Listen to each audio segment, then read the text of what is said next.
So, Yep, there we are. Okay. I think we can. Yeah, we pray. can start. Yeah, we can start. Hallelujah. Praise the Lord. మీరందరూ YouTube పెట్టుకుంటే బాగుంటుంది. అది video on చేస్తే బాగుంటుంది. ఎవరున్నారు ఎవరు లేరు అర్థం కావట్లేదు. ఆన్ చేసి వెళ్ళిపోతున్నారో ఉంటున్నారో. Praise the Lord. Hallelujah. Good. Praise the Lord, sir. Brother praise the Lord. Timothy గారు praise the Lord. Brother praise the Lord. అందరికీ వందనాలు.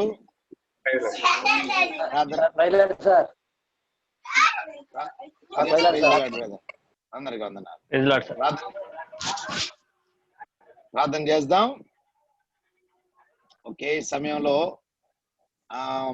ఆనందరావు గారు ప్రార్థన చేస్తారు. జి ఆనందరావు గారు Chudavaram. Praise the Lord. Hallelujah hallelujah.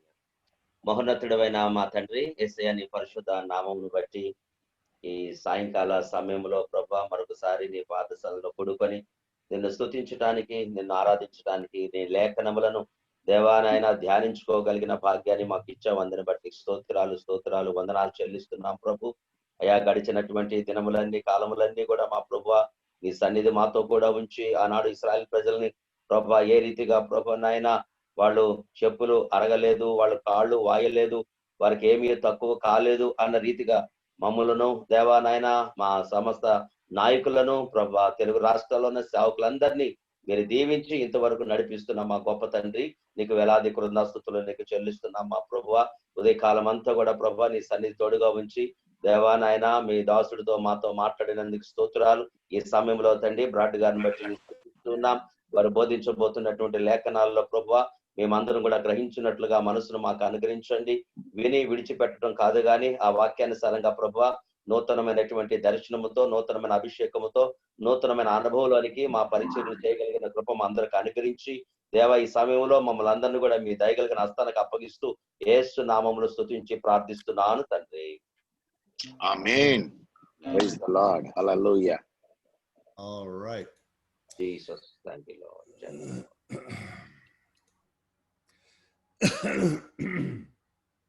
Yes. All right. Well, good evening, brothers. It is wonderful once again to be with you. And I was talking with Pastor Ravi before the meeting, and he's been a part of these classes since the very beginning. మరి అందరికీ వందనాలు. మరి దినం మరి ఒకసారి మీతో కూడా ఉండటం చాలా సంతోషం. ఇందాక రవి గారితో మాట్లాడుతున్నప్పుడు నేను ఈ క్లాసెస్ యొక్క ప్రారంభం నుంచి ఉన్నాను అన్నారు. And I know that, of course, Pastor Timothy and some of you have been part of these classes from the very beginning, and that I'm thrilled that you want to continue being part of this Zoom conference. అలాగే Timothy గారు కూడా ప్రారంభ క్లాసుల నుంచి ఉన్నారు. అలాగే మీరు కూడా ఈ క్లాసెస్ ను కంటిన్యూ చేయాలని అనుకుంటున్నందుకు మరి నేను ఆనందపడుతున్నాను. As I shared earlier, I was contacted by a pastor from Srikakulam asking that I record these sessions and post them to YouTube.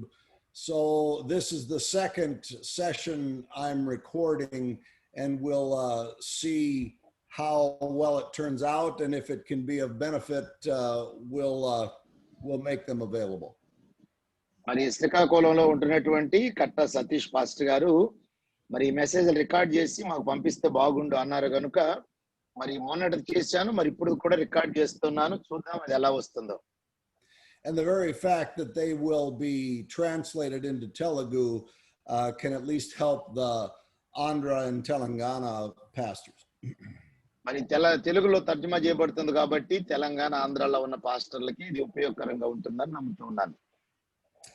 So let's go right into the scriptures. We are going to start in Ephesians chapter 2. మరి ఈ రోజు మనం ఎఫెసీ 2వ అధ్యాయాన్ని ప్రారంభిస్తున్నాం. And the apostle is spending a lot of time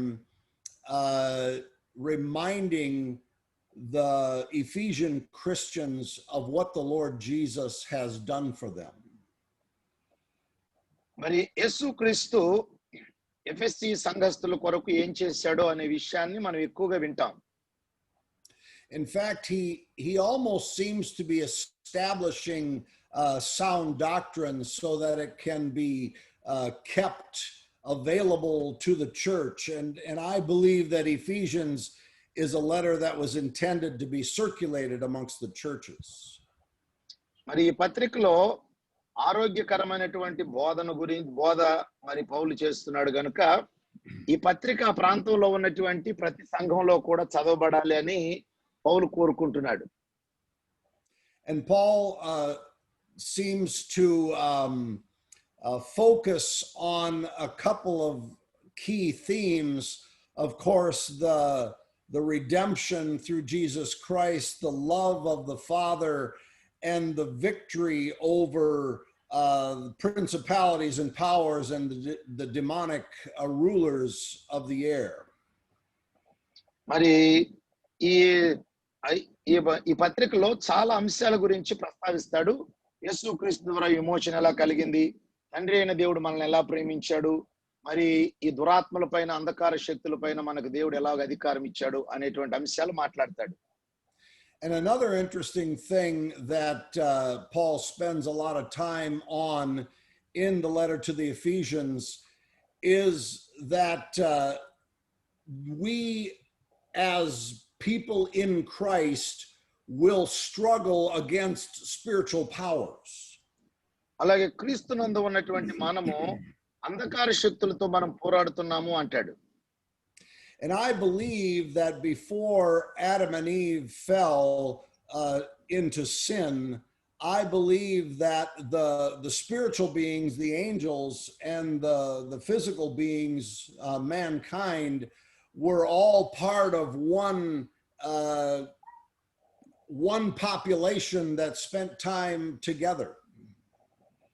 మరి ఆదాము హవ్వలు పాపం చేసి పతనం కాకమునుపు మరి ఈ దేవదూతలు మానవులందరూ కూడా ఒకే రకమైనటువంటి గుంపుకు చెందినటువంటి వారుగా ఉన్నారు అనిపిస్తుంది నాకు. And one of the reasons I believe this is because in the letter to the Ephesians in chapter 1, the Lord revealed his secret through Christ. He intends to bring everything in heaven and on earth together.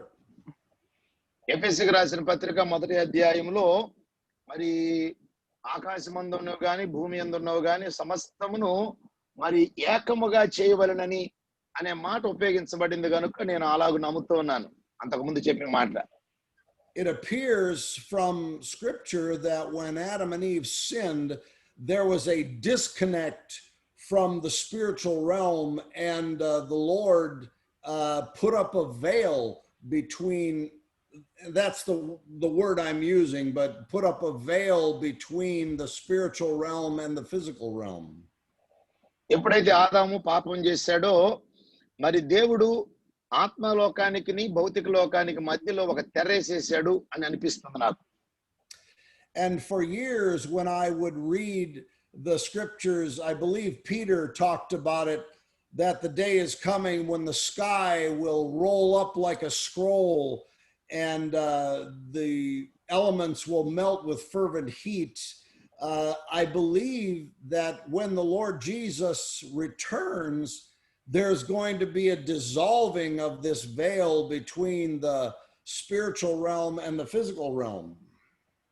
మరి ఆకాశము మరి వస్త్రం వలె లేకపోతే గ్రంథపు చుట్ట వలె చుట్టివేయబడుతుంది, మరి పంచభూతంలో మహావేంద్రంతో లయమైపోతవి అనే మాట పేతురు రాస్తున్నప్పుడు అది నేను చదివినప్పుడు నాకేమనిపిస్తుందంటే ఈ ఆత్మలోకానికి భౌతిక లోకానికి ఉన్నటువంటి తెరను తీసేసి ఈ రెండింటిని ఏకం చేస్తున్నాడేమో అనిపిస్తుంది. But at this point, there is, we would call it the invisible realm, which would be the spiritual realm. And yet those beings are very real, and we have some very real opponents. మరి అదృశ్య లోకం ఉన్నది, దాన్నే మనం ఆత్మీయ లోకం అంటాము. అలాగే అసలైనటువంటి లోకంలో ఈ మనల్ని వ్యతిరేకించేటువంటి వారు చాలా మంది ఉన్నారు.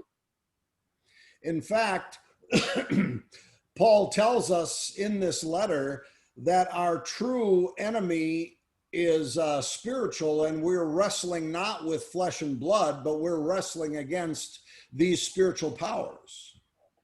అసలు మన అసలైనటువంటి శత్రువు ఆత్మలోకంలో ఉన్నటువంటి శత్రువు. అందుకే పౌలు అంటాడు, మనం పోరాడినది శరీరులతో కాదు గాని అంధకార శక్తులతోనూ దురాత్మల సమూహములతో మనం పోరాడుతున్నాము అంటాడు. But as we see in the last verse of chapter 1, God has put everything under the Lord Jesus' feet and made him the head of everything for the good of the church.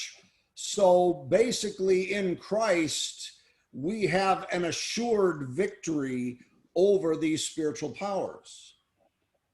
అయితే మొదటి అధ్యాయము చివరి భాగంలో ఆ సమస్తమును ఆయన పాదముల క్రింద ఉంచి ఆయనను సంఘమునకు శిరస్సుగా నియమించెను అనే మాట ఏమనిపిస్తుందంటే, మరి ఈ దురాత్మల సమూహాల పైన సంఘానికి దేవుడు ఆల్రెడీ విజయాన్ని అనుగ్రహించాడు అనే విషయాన్ని జ్ఞాపకం చేస్తున్నది. In chapter 2, Paul is reminding the Ephesians of what their life used to be. మరి రెండవ అధ్యాయంలో ఎఫెసీ సంఘస్థుల యొక్క జీవితం గతంలో ఎలా ఉన్నదో జ్ఞాపకం చేస్తూ ఉన్నాడు. And he reminded them that they used to be spiritually dead because of their trespasses against God and their sins against God. మరి వారు దేవునికి వ్యతిరేకంగా చేసినటువంటి అపరాధముల వలన పాపముల చేత వారు చచ్చిన వారై ఉన్నారు అంటాడు. And I've included us in this conversation because it clearly applies to Christians of all ages, but we used to walk according to the course of this world.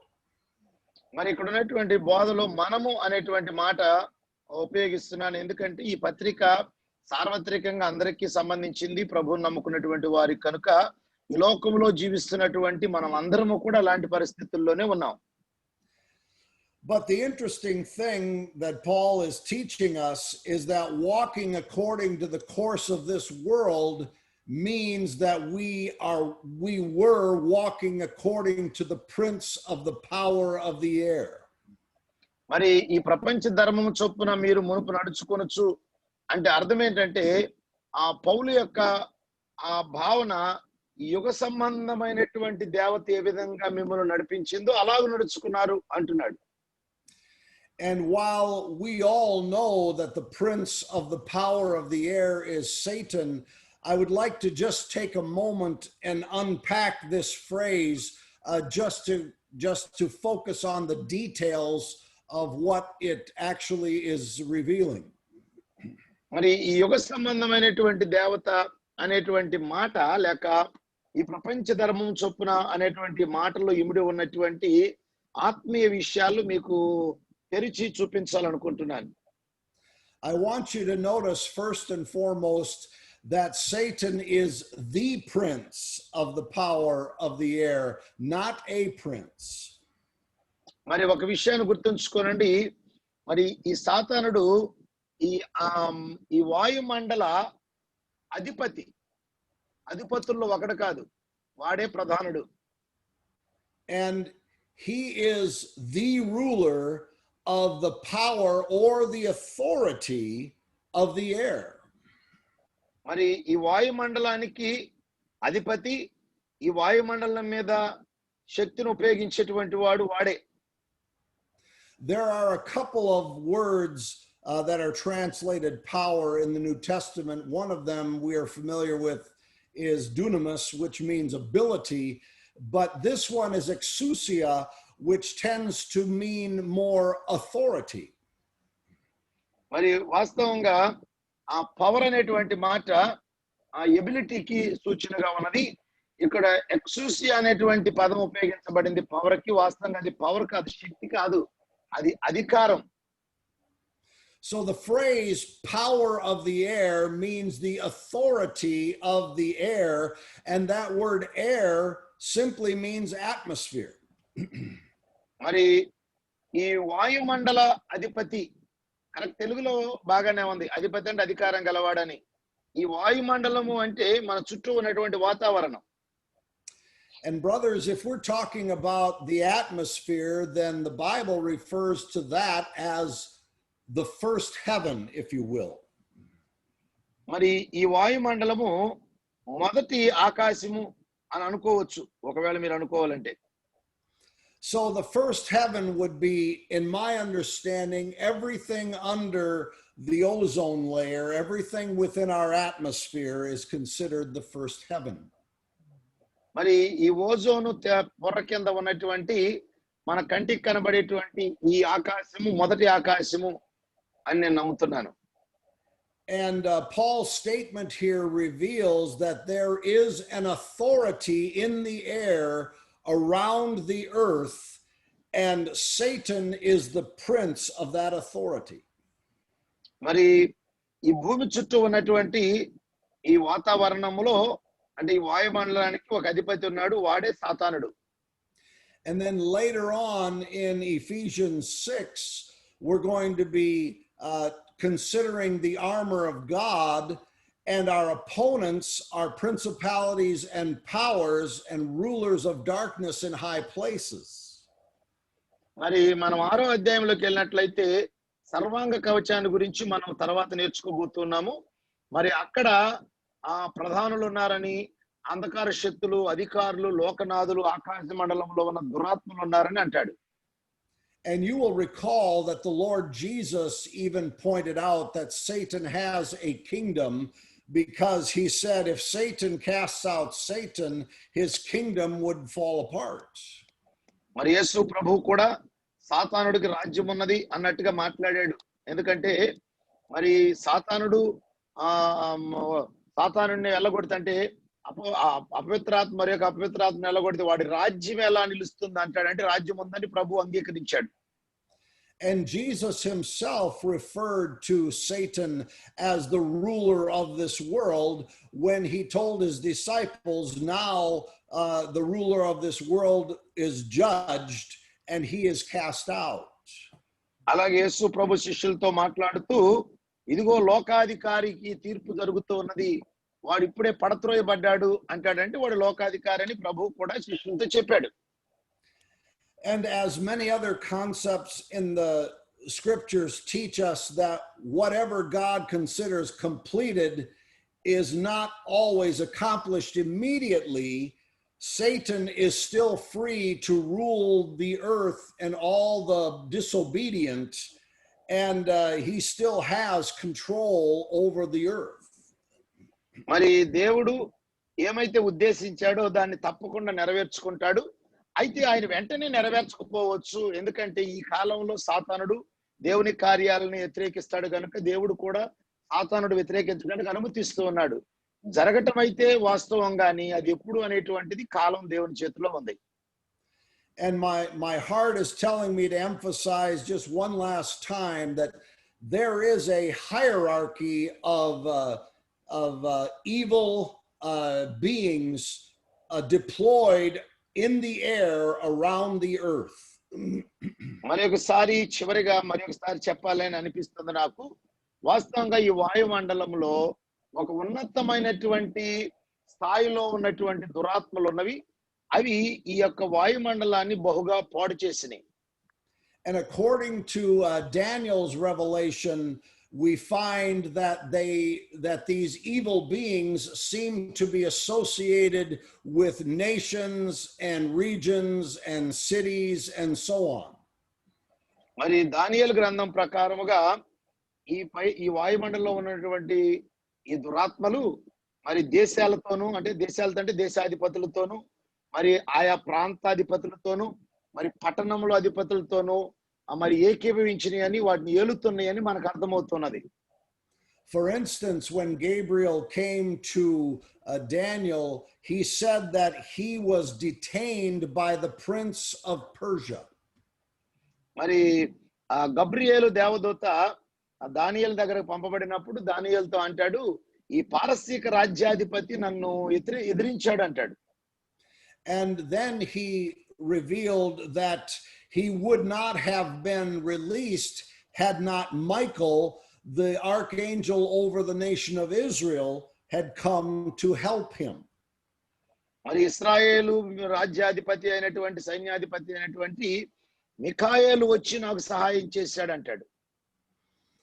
And I don't normally take time to do this, but once again, I feel like the Lord is prompting me.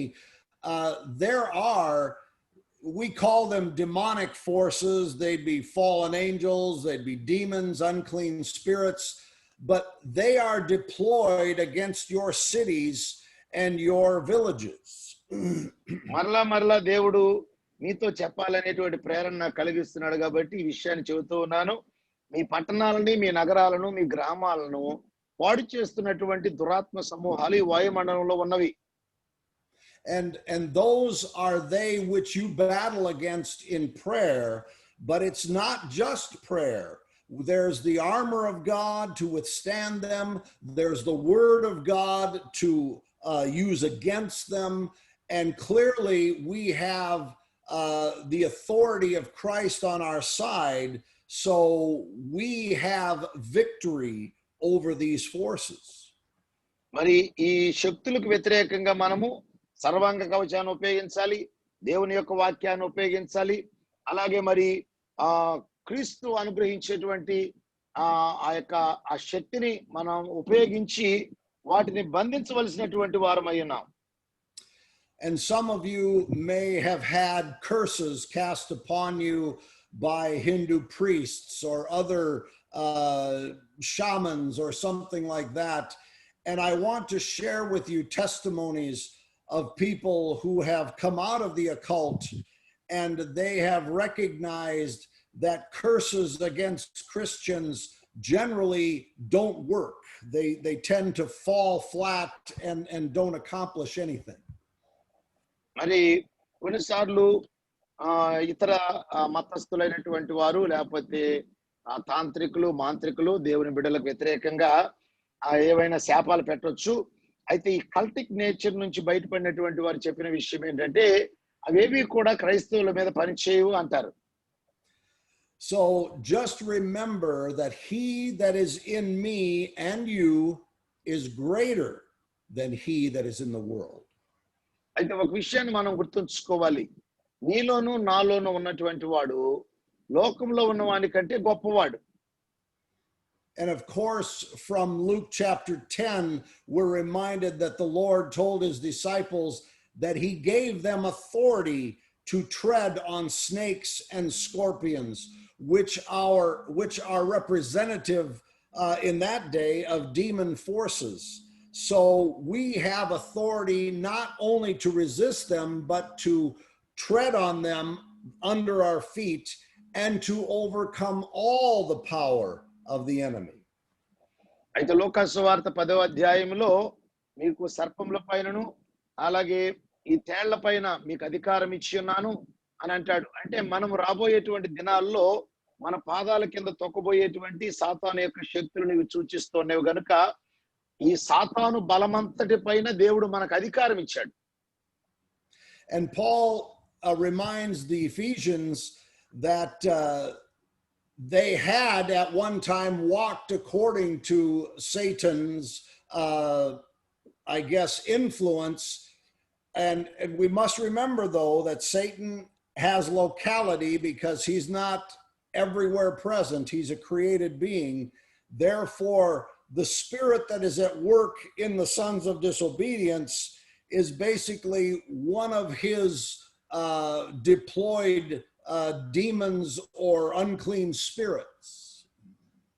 మరి ఒకప్పుడు వీళ్ళందరూ కూడా ఈ దురాత్మల చేత నడిపించబడిన వారే. ఎందుకంటే 2వ వచనంలో పౌలు అంటాడు, ఈ వాయుమండల సంబంధమైన అధిపతిని అనగా అవిధేయులైన వాళ్ళని ఇప్పుడు ప్రేరేపించు శక్తికి అధిపతిని. ఈ శక్తి ఎవరంటే రకరకాలైనటువంటి దురాత్మలు. ఆ అధిపతి ఒకచోటే ఉంటాడు, ఎందుకంటే వాడు సర్వవ్యాపి కాదు గనుక. అయితే వాడి ప్రేరణ బట్టి వీరందరూ కూడా ఈ ప్రపంచ ధర్మం చొప్పున నడుచుకుంటూ వచ్చారు. But as the prince of the authority of the air, it is Satan's spirit that is spread through the sons of disobedience. మరి ఈ వాయుమండల సంబంధమైనటువంటి అధిపతి ఈ వాడు ఉపయోగించినటువంటి ప్రేరణ శక్తి వలన చాలా మంది అవిధేయులయ్యారు. And Paul said that we used to be children of disobedience, just like them, living according to the lusts of our flesh. అలాగే మరి మీరు కూడా ఈ శరీరం యొక్కయు మనసు యొక్కయు కోరికలను నెరవేర్చుకొనుచు శరీరాలను అనుసరించి మునుపు ప్రవర్తించుతూ వచ్చిరి అంటాడు 3వ వచనంలో. We all find that in God's word, and once we have been born of the Spirit, that one of the chief fruits of the Spirit is self-control. మరి మనం ఎప్పుడైతే ఆత్మ మూలముగా తిరిగి జన్మించామో పరిశుద్ధాత్మ దేవుడు అనుగ్రహించేటువంటి ఆత్మ ఫలం ఏమంటే దీర్ఘశాంతం. And to be a disciple of Jesus, he said, we need to deny ourselves, take up our cross, and follow him daily. అందుకే పౌలు అంటాడు మీరు సిలువను ఎత్తుకుని ఆయన్ని అనుదినము వెంబడించాలి అంటాడు. So the way that we used to live before we were born again was we gave in to the lusts of our flesh, and we did not deny ourselves what our senses wanted. అంటే వాస్తవంగా మనలో పరిశుద్ధాత్ముడు అనుగ్రహించినటువంటి ఆశా నిగ్రహం ఉంది కనుక శరీరం మనల్ని ప్రేరేపించినట్టుగా మనం వ్యవహరించాం. But let me remind you that the Apostle Paul at one point talked about a time that he was actually crying because he noticed that there were some professing Christians whose God was their belly and who followed their own desires quite against our new nature in Christ. వాస్తవంగా ఒక చోట అయితే అపోస్తలుడైన పౌలు ఏడ్చినంత పని చేశాడు.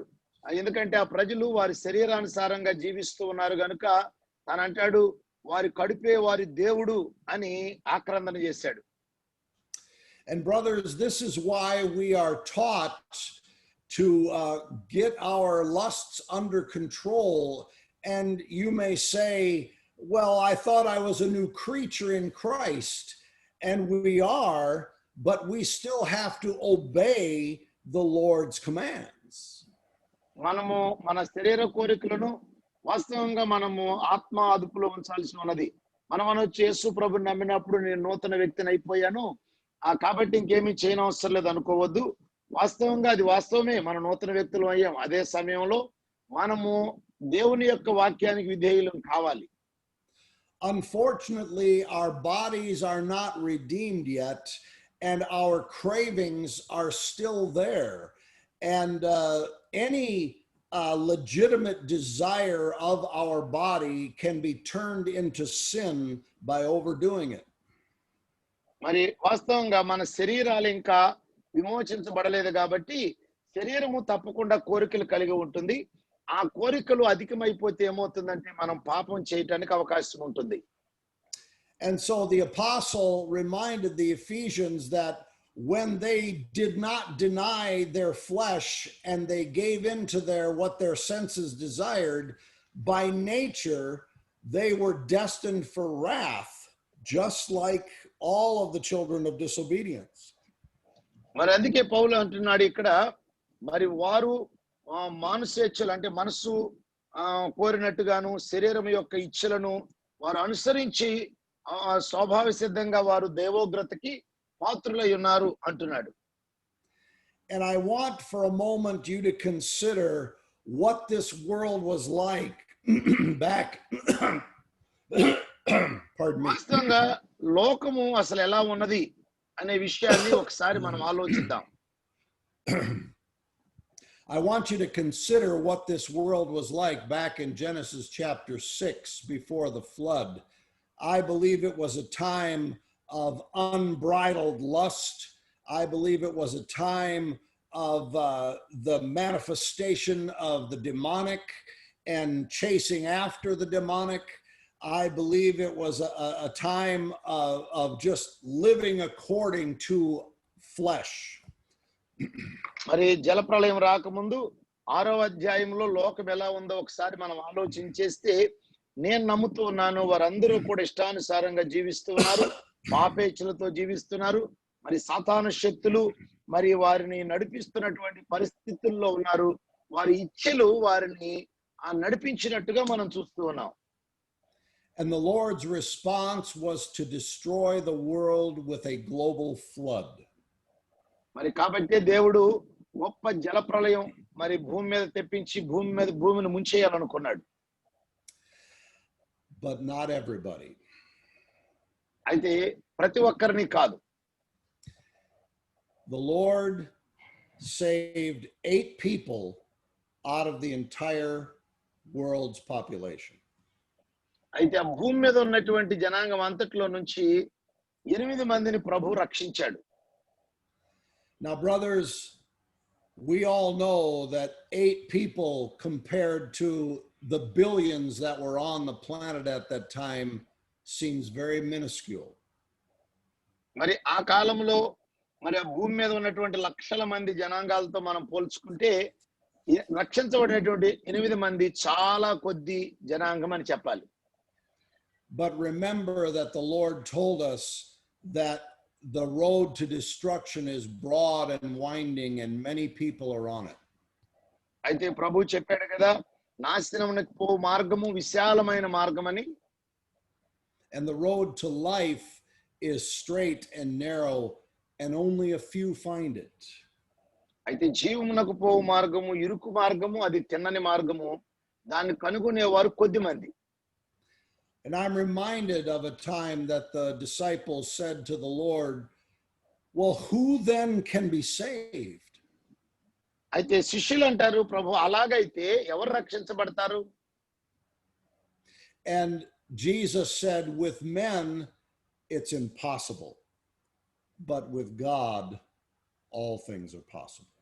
అయితే మనుషులకి ఇది అసాధ్యమే గాని దేవునికి సమస్తము సాధ్యమే అన్నాడు ప్రభు.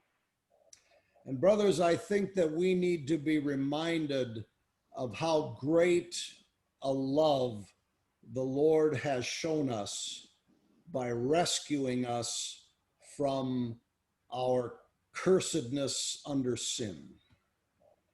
మరి పాపం కింద మనకు కలిగినటువంటి శాపము నుండి మరి దేవుడు అంటే ఆనాడు జలప్రళయం రప్పించి అంత నాశనం చేశాడే, మరి ఈనాడు కూడా అలాంటి పరిస్థితుల్లో ఉన్నటువంటి మనల్ని ఇంత శాపం కింద ఉన్న మనల్ని రక్షించడంలో దేవుడు మన పట్ల ఎలాంటి ప్రేమను చూపించాడో ఒకసారి ఆలోచించండి. The apostle continues in Ephesians by saying, but God who is rich in mercy and having great love for us, even when we were dead because of our offenses.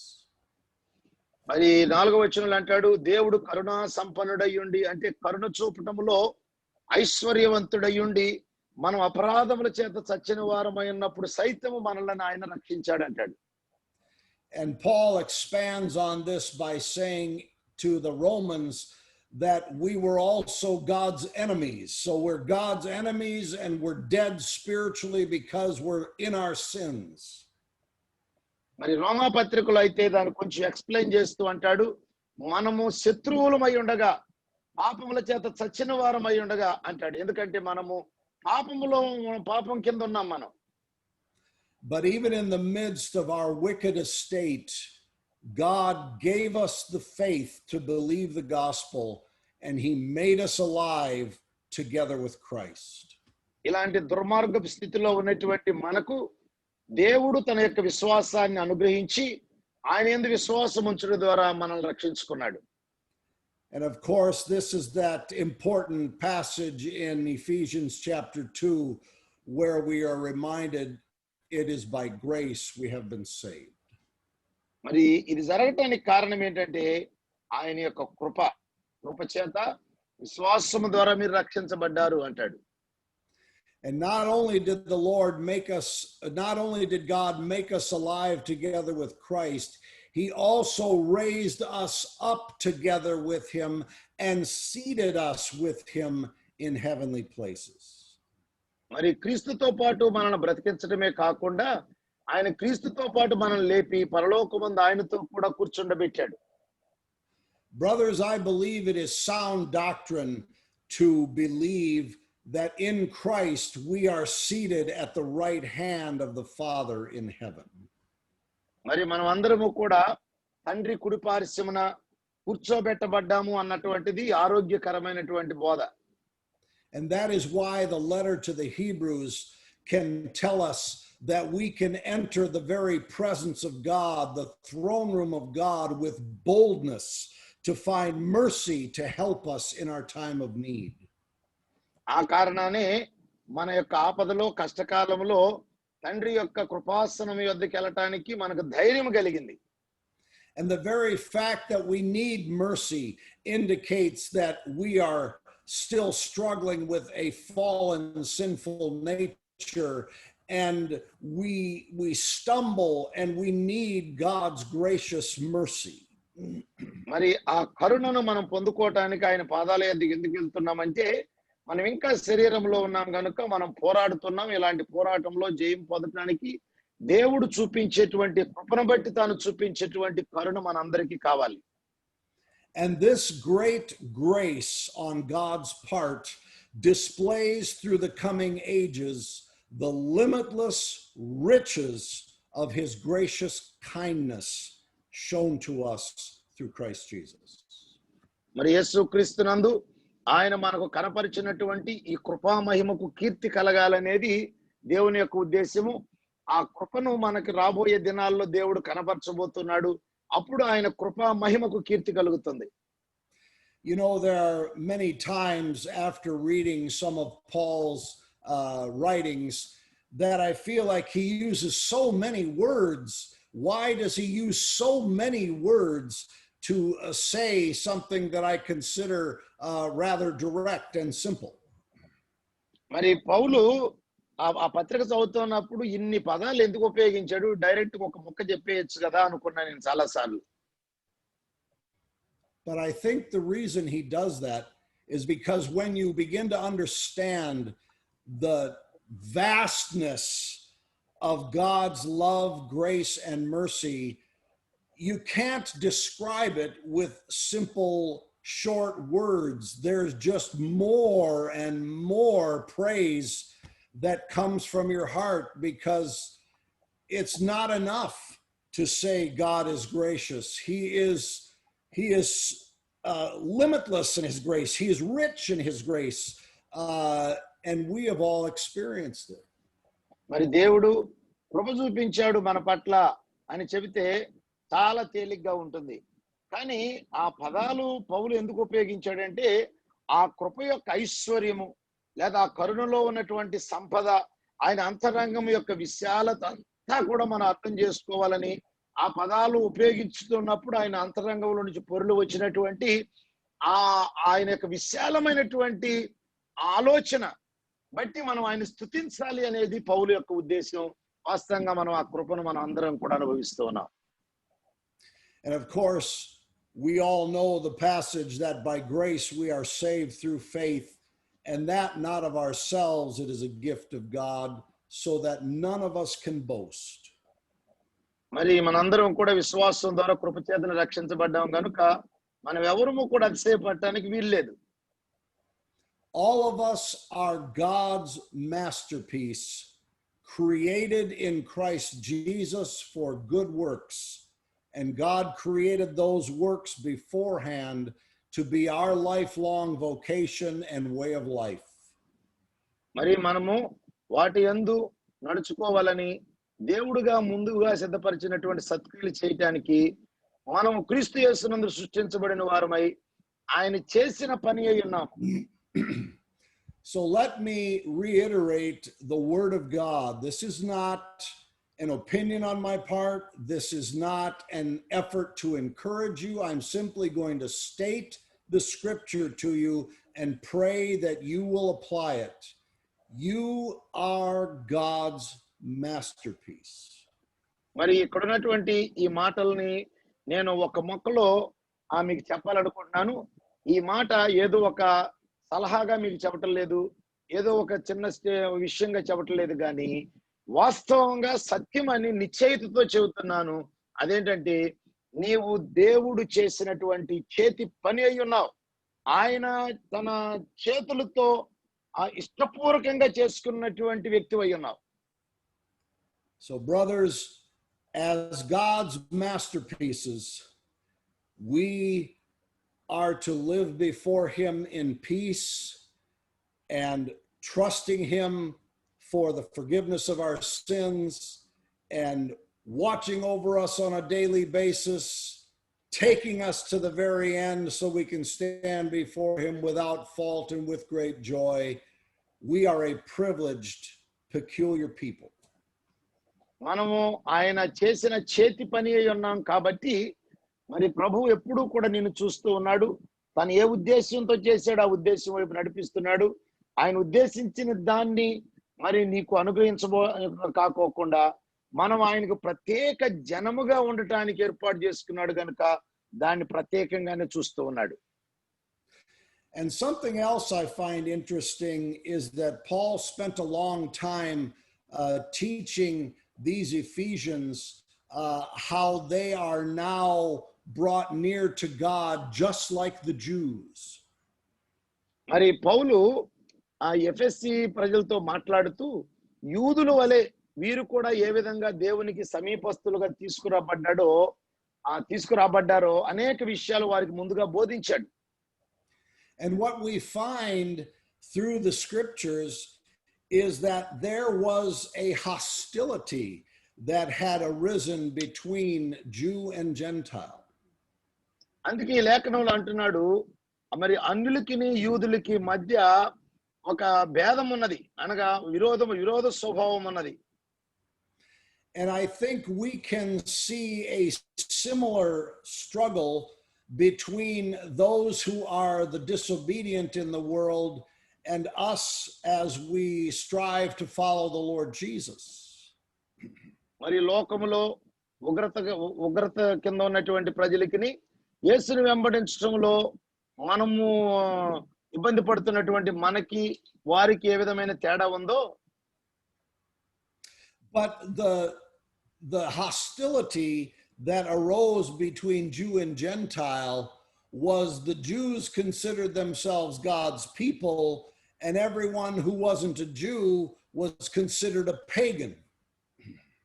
మరి యూదులకి అన్యులకి ఉన్నటువంటి ఈ వ్యత్యాసం ఏంటంటే యూదులు మేము దేవుని బిడ్డలం అనుకుంటారు, వీళ్ళనేమో అన్యులు అని పిలుస్తూ ఉంటారు. And the Lord's original intent, as you study the scripture, was to have the nation of Israel be his representatives on earth and to share the gospel, if you will, with all the nations of the world. వాస్తవంగా ఇశ్రాయేలు పట్ల దేవునికి ఉన్న ఉద్దేశం ఏంటంటే వారు దేవునికి ఒక జనాంగంగా ఉండి ప్రపంచం అంతటా కూడా తన సువార్తను ప్రకటించేటువంటి యాజక రూపమైన రాజ్యముగా ఉండాలి అనేది దేవుని యొక్క మొదటి ఉద్దేశం. But Israel failed because I believe they did not have the Spirit dwelling in them like we do, and so they had to keep a law that their fallen nature could not keep. ఇశ్రాయేలీయులు తప్పిపోయారు. కారణం ఏంటంటే వారిలో పరిశుద్ధాత్మ దేవుడు నివాసం చేయట్లేదు గనుక వారు దేవుడు అనుగ్రహించినటువంటి ఆజ్ఞలను పాటించలేకపోయారు. And so I think a lot of self-righteousness rose up in the Jews, and they considered themselves better than the Gentiles. And so there was an increasing hostility that God had to deal with. మరి ఈ అన్యులు ఎప్పుడైతే వీరు దేవుని ప్రజలుగాను వారు అన్యులుగా ఉన్నారో ఇశ్రాయేలీల్లో ఉన్నటువంటి వ్యతిరేక స్వభావాన్ని దేవుడు సరిచేయాల్సి వచ్చింది. And so Paul, in speaking to these Ephesian Christians, revealed to them what their status was now in Christ. ఇప్పుడు చెబుతూ ఉన్నాడు క్రీస్తునందు వారి స్థానం ఏమై ఉన్నదో. He said that we used to be called uncircumcised and separate from the people of God. మరి మీరు ఆ దేవునికి దూరంగా ఉన్నటువంటి ప్రజలు సున్నతి లేని వారై ఉండగా అంటాడు. He said, we used to be separate from the Messiah, excluded from citizenship with God's people. అలాగే ఆ లోకమందు దేవుడు లేని వారై ఉండి క్రీస్తుకు దూరస్తులై ఉండి అంటున్నాడు. He then said, we were also strangers to God's covenants and promises. అలాగే దేవుని యొక్క వాగ్దానాలకు నిబంధనలకు మీరు దూరస్తులు. And then he said, we had no hope and were without God in this world. మరి దేవుడు లేని వారై ఉన్నారు, నిరీక్షణ లేని జనాంగం మీరు. And that is what we were. The nation of Israel was privileged, was brought near, was given promises, God entered into covenants with them. He gave them his law. They were a privileged people that were near to him. మరి మనందరం ఇలాంటి వారము. అయితే యూదులు మాత్రం మరి వారైతే ఇశ్రాయేలు అయితే పౌరులు, మరి వారు దేవుని యొక్క వాగ్దానాలు కలిగిన వారు, నిబంధన జనాంగము, వారు పరజనులు కాకోకుండా దేవునికి చెందిన వారు, నిరీక్షణ కలిగినటువంటి వారై ఉన్నారు. ఇలాంటి అనేకమైన ఆధిక్యతలు కలిగినటువంటి వారు యూదులు. And we can see throughout the Old Testament how God favored the nation of Israel, how he rescued them time and again, how he performed the miraculous on their behalf, how he showered them with blessings. So Israel was clearly his precious possession. మరి వాస్తవంగా ఆ ఇశ్రాయేలీలు దేవుని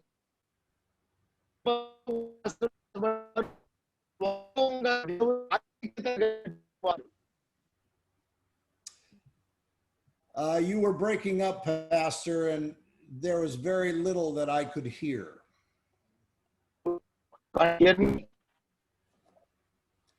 Yeah, it's still a little difficult. Can you hear me? Yeah, I can hear. Okay, well now I can hear you. Okay, all right. So all of this was the distinction between the Jew and the non-Jew.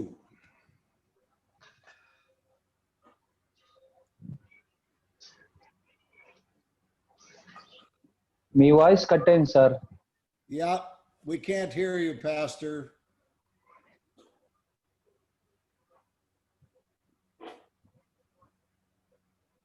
Hallelujah. There, okay. All right, there we are. So this was the distinction between Jew and Gentile. ఇది యూదులకి అన్యులకి ఉన్నటువంటి మధ్య ఉన్న వ్యత్యాసం. But now, in union with Christ, we have been brought near to God through his blood. అయితే ఇప్పుడు క్రీస్తు రక్తం వలన సమీపస్తులమయ్యాం. The Bible says that Jesus is our peace who brings Jew and Gentile together. అయితే ఇప్పుడు యేసు ప్రభు మనకు ఆ సమాధానకర్త అయి ఉన్నాడు. ఆయన రక్తం వల్ల మనం సమీపస్తులమై ఆయన మనకు సమాధానమై ఉన్నాడు. Paul said that Jesus tore down the wall of hostility between us by rendering the law inoperative and removing all the rules and regulations required to draw near to God. మరి మనలను దేవునికి సమీపస్తులుగా చేయటానికి యూదులకి అన్యులకి మధ్య ఉన్నటువంటి అడ్డుగోడను అనగా విధిరూపకమైనటువంటి ఆజ్ఞలు కలిగినటువంటి ధర్మశాస్త్రాన్ని కొట్టివేశాడు. And now everyone who wants to draw near to God must come through the Lord Jesus Christ. ఇప్పుడు ఎవరైనా దేవుని యొద్దకు రావాలనుకునేవారు ఖచ్చితంగా యేసు క్రీస్తు ద్వారానే రావాలి. All of us, Jew and Gentile, are only reconciled to God through the body of Christ and through the cross. మరి వాళ్ళు యూదులు గాని అన్యులు గాని వారు ఎవరైనా సరే యేసుక్రీస్తు యొక్క సిలువ ద్వారానే మరి దేవుని యొద్దకు రావాల్సి ఉంటుంది. Not only are we reconciled to God as one body, but we are reconciled to each other. We are at peace with Christian Jews. మరి మనము ఆ క్రీస్తు యొక్క శరీరములో ఒక శరీరముగా ఏక శరీరంగా ఉండటమే కాకుండా యూదుడు అన్యుడు కూడా ఒకరితో ఒకరు మరి సమాధాన పడవలసినటువంటి పరిస్థితి ప్రభువు కల్పించాడు. Those who were once considered near to God because of their birth had God's peace preached to them through the cross, and those who were once considered far from God because of their birth had now had peace preached to them because of the cross. మరి ఒకప్పుడు మరి ప్రభువుకి దేవునికి దగ్గర వారు అనుకున్నటువంటి యూదులకు కూడా సిలువ ద్వారానే సువార్త ప్రకటించబడింది. ఒకప్పుడు వారి యొక్క పుట్టుకును బట్టి దేవునికి దూరస్తులు అనుకుంటున్నటువంటి అన్యులకు కూడా సిలువ ద్వారానే సువార్త ప్రకటించబడింది. And then Paul said something that frankly I had never seen before, but the Lord helped me. For Jew and Gentile, we both have access to the Father by one Spirit. అయితే ఇంతకు ముందు నేను ఎన్నడూ ఆలోచించినటువంటి ఒక విషయం ఏంటంటే మనందరం కూడా ఒక్క ఆత్మయందు తండ్రి సన్నిధికి చేరగలుగుతున్నాము అంటున్నాడు. And like you, my brothers, I have read this passage for years. And like you, some passages we read again and again and again and may not see certain truths. But I believe it is very important for us to recognize it is by the Spirit of God that dwells in all Christians. That is our access to the Father. మనం కొన్నిసార్లు లేఖనాలు పదే పదే చదివినా కొన్ని విషయాలు మన గమనంలోకి రావు. ఎందుకంటే కొన్నిసార్లు మనము ముందుకు పోతూ ఉంటాం. అయితే ఒక విషయాన్ని మనం గుర్తుంచుకోవాలి. మనం అందరము కూడా యూదులమైన అన్యులమైన మనం అందరము కూడా మనలో నివాసం చేస్తున్నటువంటి ఆత్మ ద్వారానే తండ్రి యొద్దకు రాగలిగాం. I share in our conferences how the Spirit of God lives in us and how that we have the potential to know the very heart of God. మరి పరిశుద్ధాత్ముడు మనలో ఏ విధంగా నివాసం చేస్తూ ఉన్నాడో మరి మనం ఏ విధంగా తండ్రి యొద్దకు రాగలిగాము అనేటువంటి విషయాన్ని నేను అనేక సార్లు కాన్ఫరెన్స్ లో చెప్పాను. You see, the death and resurrection of Jesus is what saves us and makes us one people. It's the Spirit of God in us that gives us the ability to all come to the Father. మరి యేసు ప్రభు యొక్క మరణ పునరుత్థానాలు ఏ విధముగా తండ్రి యొద్దకు రావడానికి మనల్ని ద్వారాలు తెరిచినాయో అలాగే మనం పరిశుద్ధాత్ముడు ఆ తండ్రి యొద్దకు వెళ్ళటానికి కావలసినటువంటి సామర్థ్యాన్ని మనకు అనుగ్రహిస్తూ ఉన్నాడు. Paul continues by saying, we are not strangers or foreigners to God or his chosen people any longer. We are fellow citizens with the saints and members of God's household. కాబట్టి మరి ఇక మీదట మనము పరజనులమును పరదేశులమై ఉండక పరిశుద్ధులతో ఏకపట్టణస్థులము దేవుని ఇంటి వారమై ఉన్నాము అంటున్నాడు పౌలు. You see, because God's household is being built on the foundation of both the Old and the New Testament, because Paul said the foundation is the apostles and the prophets. కారణం ఏంటంటే మనము పాత నిబంధన మీద కొత్త నిబంధన మీద మరి ఈ పునాది వేయబడి కట్టబడింది. అందుకే పౌలు అంటాడు 20వ వచనంలో క్రీస్తు యేసే ముఖ్యమైన మూలరాయి ఉండగా అపోస్తలులను అంటే కొత్త నిబంధన వారును ప్రవక్తలను పాత నిబంధన వారు వేసిన పునాది మీద మీరు కట్టబడి ఉన్నారు. And Jesus is the very cornerstone of this building. మరి ఈ క్రీస్తు యేసే ఈ యొక్క కట్టడానికి ముఖ్యమైన మూలరాయి. So in union with Christ, all Christians are joined like bricks in a huge building, and we are rising to become a temple and sanctuary for the Lord. మరి ఈ కట్టడంలో ప్రతి విశ్వాసి కూడా ఒక రాయిలాగా ఉన్నాడు కాబట్టి ప్రతి కట్టడం ఆయనలో చక్కగా అమర్చబడి ప్రభువునందు పరిశుద్ధమైన దేవాలయం అగుటకు అది వృద్ధి పొందుచున్నది అంటున్నాడు. all of us in Christ are being built up into a holy dwelling for the Holy Spirit to reside in. మరి మనలో నివసిస్తున్నటువంటి పరిశుద్ధాత్మ మూలముగా మనం అందరము కూడా దేవునికి నివాస స్థలమై కట్టబడుచు ఉన్నాం. Amen and amen. Amen. Amen. Hallelujah. Hallelujah. Shall we have a word of prayer and then entertain any questions? ముందుగా మనం ప్రార్థన చేద్దాం, ఆ తర్వాత ఏమైనా ప్రశ్నలు ఉంటే మీరు అడిగిద్దరు కానీ. హల్లెలూయా. అందరూ ప్రార్థిద్దాం. దేవుని చేత ఏర్పాటు చేయబడినటువంటి అబ్రహాము సంతానం అతిశయించటానికి చాలా హేతు ఉన్నది. దేవుని జనాంగం, ధర్మశాస్త్రం కలిగిన వారు, మనం అన్యులు.